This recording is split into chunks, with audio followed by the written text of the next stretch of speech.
नमस्कार प्रणाम। और हम आप सबके भाई टुनटुन यादव। अभी अभी हमने के जिम से निकलनी है जा,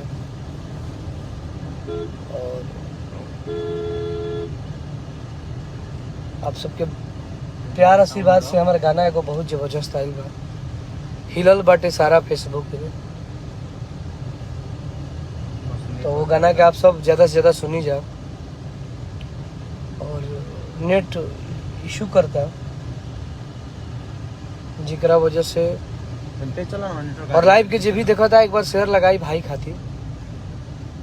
और हमारे प्यारे वीडियो डायरेक्टर और वीडियो मैनेजर दीपक यादव जी, बगल में हमारे सर कृष्णा रॉक जी, हमारे भोजपुरी के बहुत ही मशहूर गीतकार आप सब लाइव के प्रकाश परदेशी जी, बड़े भैया नितेश बिहारी जी,